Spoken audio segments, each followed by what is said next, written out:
Assista a mais um programa Papo de Padre. Salve, paz e bem! Mais um Papo de Padre com a sua presença e sua companhia. Hoje viemos aqui na cidade de Vitória, no lado periférico, do outro lado da capital, do centro, na verdade, na Basílica de Santo Antônio, essa bela arquitetura. Santo Antônio é padroeiro da Arquidiocese de Vitória, assim como Nossa Senhora da Vitória. Vamos conhecer um pouco a história dessa igreja, os afrescos são lindos, subir um pouco ali em cima, com uma vista espetacular. Vale a pena conhecer. Olha, você daqui perto, vem pra cá. Vem cá rezar e conhecer com Santo Antônio de Pádua. Deus abençoe, vem cá, vamos juntos.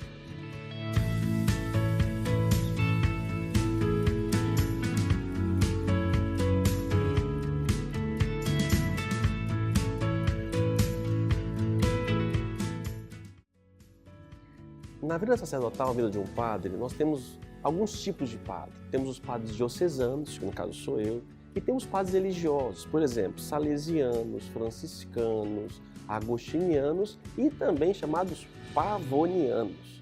E é justamente aqui que nós estamos, diante da sua imagem, Ludovico Pavoni, um italiano que no início do século XIX, deu início à sua vida, né? Ele já era padre, né? Que conosco aqui o padre Roberto Camilato, o pároco aqui há mais de 20 anos nesse santuário, né, padre? Exatamente 20 anos. Há 20 anos, e ele também é da congregação dos pavonianos. Padre, o Ludovico Pavoni já era padre diocesano.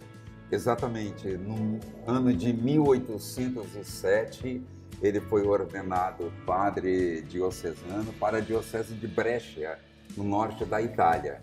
E, como tal, por causa da sua preparação e da sua formação, ele se tornou também cônego do cabido diocesano de Brescia. E ele foi obrigado a cuidar de pessoas mais carentes.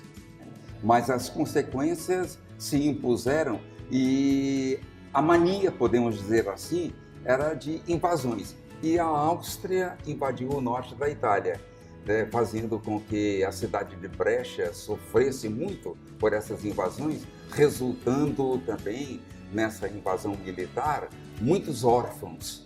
E Ludovico Pavoni, como cônego da catedral, secretário do senhor bispo, ele se entregou a essa causa dos órfãos e, quando se deu conta, ele já estava numa missão grande e daí ele depôs as suas insígnias de cônego do cabido diocesano brechiano e numa igreja de São Barnaba, desativada e que foi até quartel militar, ele reuniu os órfãos lá e mais tarde, alguns anos depois, ele se ajuntou a 7 jovens que professaram com ele os votos de castidade, obediência e pobreza, e com isso fundou a Congregação Religiosa dos Filhos de Maria Imaculada. Mas só para dizer, nós nascemos dos diocesanos. E eles tomam conta, além de escolas, ele também tem duas paróquias, obras sociais e paróquias. Uma paróquia aqui na Santo Antônio, aqui em Vitória, e a outra paróquia que eles têm em Brasília. E é sobre essa paróquia que é copadroeiro da Arquidiocese de Vitória, não é isso não? Não, é exatamente, juntamente conforme o documento do Papa Pio XII, de 2 de novembro de 1956, a pedido de Dom José Joaquim Gonçalves, bispo da então Diocese do Espírito Santo, está assinado como, e o texto próprio do documento diz, que Nossa Senhora da Vitória e Santo Antônio são padroeiros ao mesmo tempo, simultaneamente. No dia 23 de maio de 1535, coincidentemente com o domingo de Pentecostes que celebramos, que os 486 anos da colonização do solo espírito santense, para o que foi dado o nome de Espírito Santo, porque era domingo de Pentecostes, quando os portugueses chegaram e aportaram na prainha de Vila Velha. No ano de 1537, 2 anos depois, os portugueses, sabedores de que havia promessa de invasões dos holandeses, exatamente véspera, o dia de Santo Antônio, que os portugueses acabaram se refugiando na Ilha do Mel, né? Dando nome, por causa dessa razão do dia, de Ilha de Santo Antônio, mais tarde que foi chamado de Ilha Vila Nova de Nossa Senhora das Vitórias. E o dado, assim, importante também nesse particular é que Dom José Joaquim Gonçalves, ele tomou dessa recorrência histórica para pedir então ao Papa Pio XII que fizesse padroeiros de Vitória, a ilha capital, Nossa Senhora da Vitória e Santo Antônio.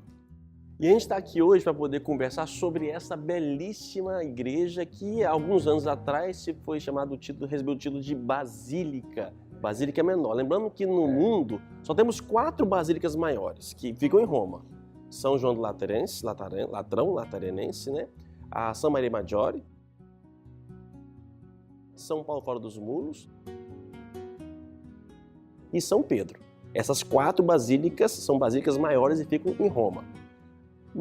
Pelo Brasil afora, no mundo afora, tem algumas que recebem o título de basílicas. Padre, o que é uma basílica? É o título que é dado às igrejas, que são suntuosas, como a nossa aqui, né? Mas as igrejas também mais simples, mas que têm um dado histórico muito pontual para o lugar, para a cidade onde se encontra, né? Mesmo no interior do Brasil, como acontece com muitas titulações de basílicas menores. Por que menor? Menor porque tem o vínculo com as maiores, que você citou, estão em Roma, né? Então, todas as basílicas que estão no mundo todo, sempre, também a de Aparecida, sempre, né, por maiores que sejam na construção, são chamadas de menores. E tem esse vínculo muito próprio, como um título honorífico. Então, a basílica é somente um título honorífico, nada mais do que isso. E ela se origina do Basileus, que no tempo dos persas, no tempo dos romanos, e adquiriu esse termo grego, Basileus, a casa do rei. Mas a igreja aqui em Santo Antônio, no bairro Santo Antônio, não começa nessa época não, né? Não. A igreja matriz antiga. É de 1934.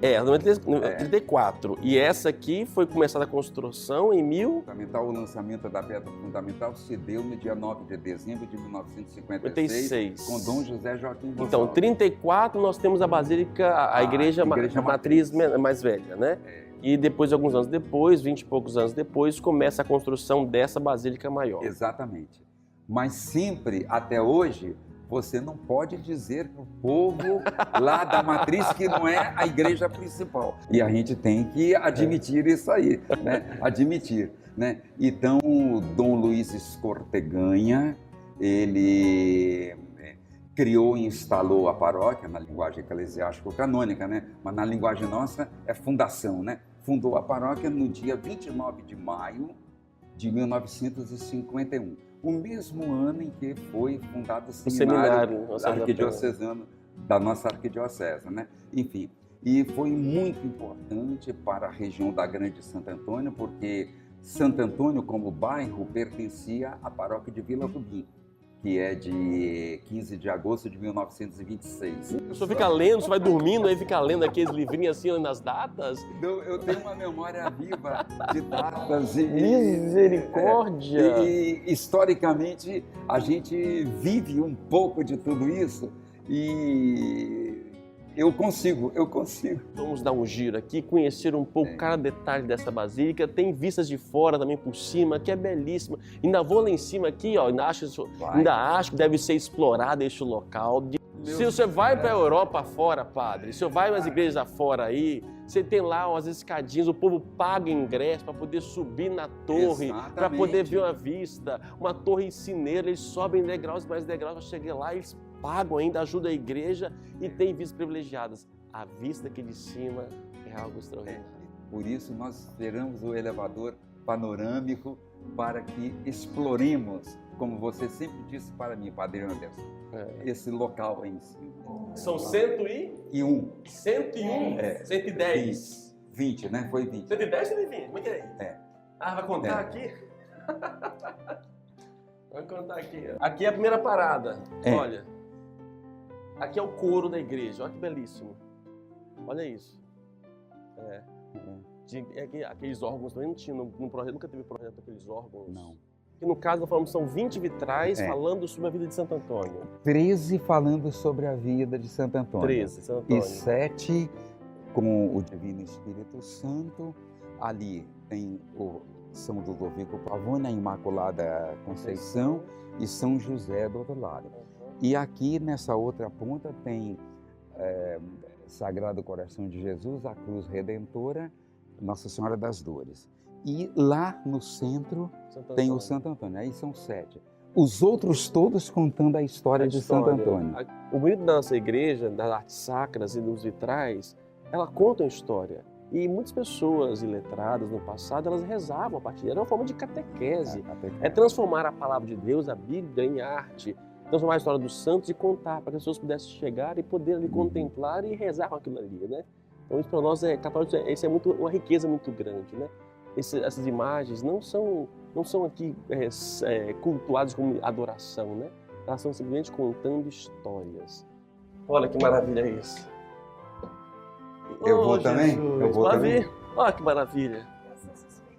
Gente, isso aqui é lindo demais, cara. Isso aqui tem que ser explorado aqui no nosso turismo com o Espírito Santo, padre. Tem. Olha isso daqui, vem cá. A Baía de Vitória. Para quem não lembra ou não conhece, Vitória é uma ilha. Nós estamos aqui do outro lado do centro. Nós temos aqui a pedra que separa ele do centro, né? E aqui nós temos, olha, o contorno da Baía de Vitória. Com outra ilha ali. Que eu ainda vou fazer um papo de padre, circulando aqui, ó, a Ilha de Vitória, tá bom? E a ilha Doutor Américo, que é uma ilha também ali. Ah, sim, ali nunca fui. Do outro lado aqui do rio, do mar, aqui nós temos ali a cidade de Cariacica. Como falado, é do carisma dos pavonianos também essa questão da educação, do cuidado dos mais necessitados. E aqui, como também essa basílica, essa paróquia, ela está vinculada aqui a um colégio de muito tempo. E a basílica, a igreja, a matriz, de onde tudo começou, está aqui próximo de nós aqui, ó. Você pode ver aqui, logo em seguida, a igreja matriz, que deu início a tudo. Anos depois, veio construir essa igreja que se tornou essa grande basílica, belíssima arquitetura. Vamos então conhecer um pouco mais os detalhes da arte dessa basílica. O conteúdo tem muita história aqui, muitas coisas bonitas, que ninguém ama aquilo que não conhece, né? Conosco aqui o Michel. O Michel é um leigo, né, Michel? Muitos anos aqui da paróquia. Da paróquia, desde 82 que eu moro aqui. Mas depois que eu me aposentei, em 2014, 2015, eu passei a ajudar aqui. E aí fui conhecer, fui me interessar e ajudar a difundir um pouco mais. Michel, a igreja começou a ser construída em 1956, essa aqui, né? Levou uns 15 anos para poder chegar onde chegou aqui, né? E depois temos os afrescos, que é quase década de 90, final da década de 90 e até o início dos anos 2000, ainda veio para fazer os acabamentos finais e tal.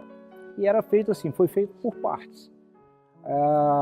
O pintor, que era Alberto Bergoni, um pintor italiano, ele vinha voluntariamente para fazer esse trabalho. E aí fazia uma parte, depois na volta fazia outra, no ano seguinte, 2 anos depois. Então levou aí um período que ele foi complementando.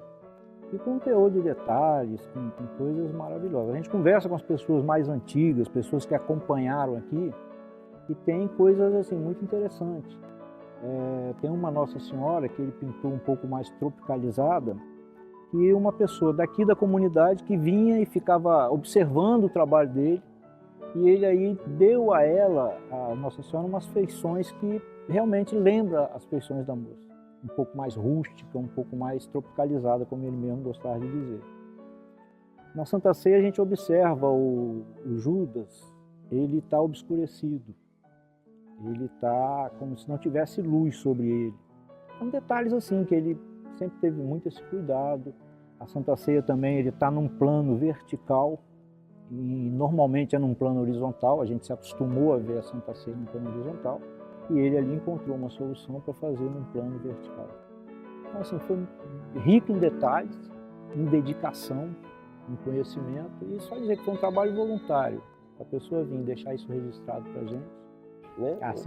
Lá a Anunciação, primeiro, de Maria, que ela está ali com características de Nossa Senhora que nós conhecemos comumente. né? À frente nós temos então o quadro da Natividade de Jesus Cristo. Isso. Que ali Maria tem um aspecto mais tropical, tropicalizado, né? Mais brasileira, vamos dizer, uma Maria. Que por sinal é modelo.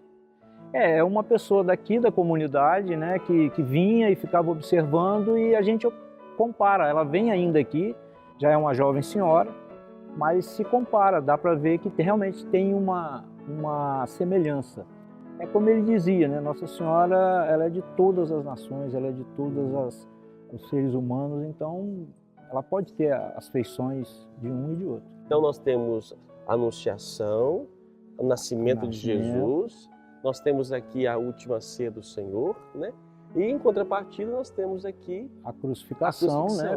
Com todo o sofrimento doloroso realmente, né? E é interessante o jogo de luz, no caso de cores, né? Algo menos cor, né? E não sei se isso tem um pouco mais de significado, algo mais colorido aqui, né? Talvez como se tivesse já, após o último suspiro, né? Que teve o sofrimento maior, que ficou escurecido, e depois a esperança. Da crucifixão nós temos aqui na frente, que é a sua ressurreição. A ressurreição, né? Aqui se mostra a ressurreição. Exatamente.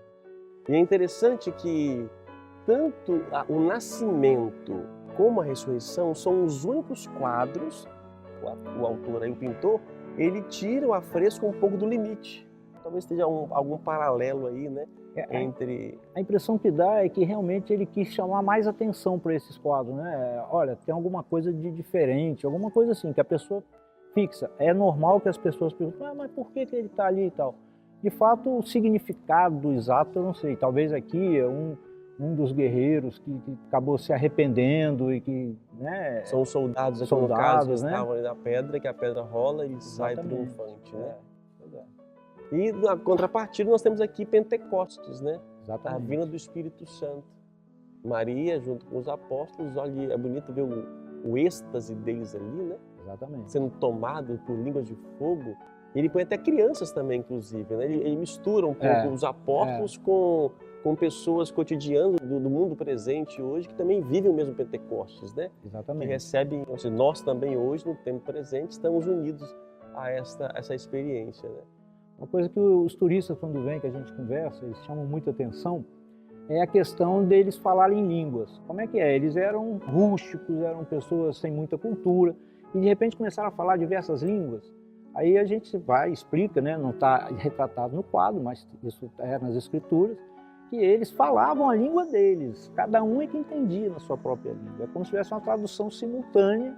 Por graça do Espírito, né? Isso é uma das interpretações da glossolalia no mundo bíblico, né? E tem ainda, que eu gostaria de destacar, são os evangelistas. As igrejas principais mais antigas, de modo especial, quem mexe com arte sacra, tem esses evangelistas, são os 4 evangelistas, e os 4 com os 4 animais. Eu vou explicar para vocês.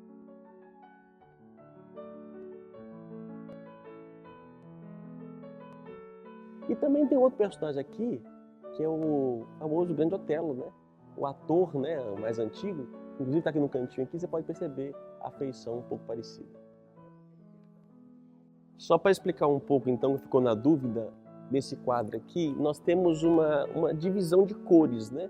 Nós temos um lado mais colorido e um lado mais, como fosse mais preto e branco. Ou seja, a morte veio para todos, a dor para todos. Só que a dor de alguns aqui é uma dor de vida, né, do próprio Cristo que dá. Nós temos ali a figura em cima, Maria Madalena, São João e Nossa Senhora. E o lado mais colorido. Só que do lado de lá, nós temos o lado mais escuro, que no caso são aqueles doutores da lei, que blasfemaram contra Jesus Cristo. Inclusive tem um no chão aqui, que ele está rasgando como que fosse as vestes ali, ou seja, um arrependimento por aquilo que causaram ao próprio Senhor. Belíssima, né? Interpretação, o quadro. Já nos primeiros séculos do cristianismo, havia uma dúvida de quantos seriam os evangelhos. Tinham vários evangelhos. Hoje nós sabemos que são 4, Mateus, Marcos, Lucas e João. Mas foi definido isso canonicamente, só foi definido no Concílio de Trento, em 1540, 45. Antes disso, era tradição. E tem um padre da igreja chamado Santo Irineu, século III, né? Ele começa então a fundamentar por que são 4 evangelhos e não outros mais. Ele vai citar ali uma profecia de Ezequiel, como também do Apocalipse, de um animal de 4 faces. 4 faces. Um animal com a face de leão, uma face de um homem, a face de um touro, uma face de águia. Esses 4 animais, ele vai fundamentar então os evangelhos e vai dizer que são 4 evangelhos, Mateus, Marcos, Lucas e João, e não outros mais 4. Ele também cita por que 4? 4 são os sentidos, norte, sul, leste, oeste. 4 são os grandes ventos que tinham naquele tempo. Então, por isso, legitimou-se em 4. E na arte sacra, esses 4 evangelistas são vinculados com uma imagem de um animal. Onde você for na igreja, que você vê um animal com os 4 evangelistas, pode saber, é a partir daí. Daí a gente começa, então, com Mateus. Mateus começa o evangelho falando da genealogia de Jesus Cristo. Ou seja, ele fala do homem. Por isso, então, Mateus está vinculado com a imagem de um homem ou de um anjo. Marcos começa o evangelho com João Batista, no deserto. Então, o leão é aquele que enfrenta, que consegue conservar e perseverar. Então, Marcos está com a figura do leão. O terceiro evangelista é Lucas. Lucas começa o evangelho falando de Zacarias no templo, sacrifício, touro. Então, nós temos a imagem do touro. E, por fim, nós temos o quarto elemento, que é João, que fala o princípio foi o verbo se fez carne, o verbo desceu e habitou entre nós. E aqui nós temos então a águia. Daí os 4 animais com os 4 evangelistas. Para finalizar um pouco do nosso passeio aqui da arte sacra, nós temos aqui também no altar, na parte do altar-mor aqui, alguns personagens, né, que estão vinculados pela fé em Cristo, não é isso, Michel? Sim. Na verdade, o elemento de ligação que a gente pode falar é o cuidado e a atenção com os mais necessitados, com os mais pobres. São Vicente de Paula, que cuidava muito das crianças, né? Ali uma representação de pessoas do povo, uma senhora com as crianças do povo. São Ludovico Pavone, com seu carisma de cuidar dos mais necessitados, da própria congregação, de ter esse cuidado de, além de alimentar, ensinar um ofício. Madre Teresa de Calcutá, que se tornou Santa Teresa de Calcutá, assim como São Ludovico Pavone. E São José de Anchieta, que foi um grande catequizador e que teve muito aqui nas nossas terras. Então também tem a representação dele ali. Até porque, como já dissemos aí, Ludovico Pavone, ele no início da sua vida sacerdotal, ele vai cuidar também dos mais pobres ali, mais desvalidos. Por isso, então, essas figuras aí também cristãs seguiram o exemplo de Cristo de algo mais próprio, né? Então, quando você vem rezar na Basílica, você aprende a rezar um pouco com isso. A arte nos ajuda a aproximar de Deus. A arte fala do belo. O belo é Deus. Então, quando vem aqui na Basílica, qualquer outra igreja, reze com aquilo que está aqui. Agora, como já disse, ninguém ama aquilo que não conhece. Aprenda a conhecer para poder amar a sua igreja. Muito obrigado. Deus te abençoe. Até semana que vem.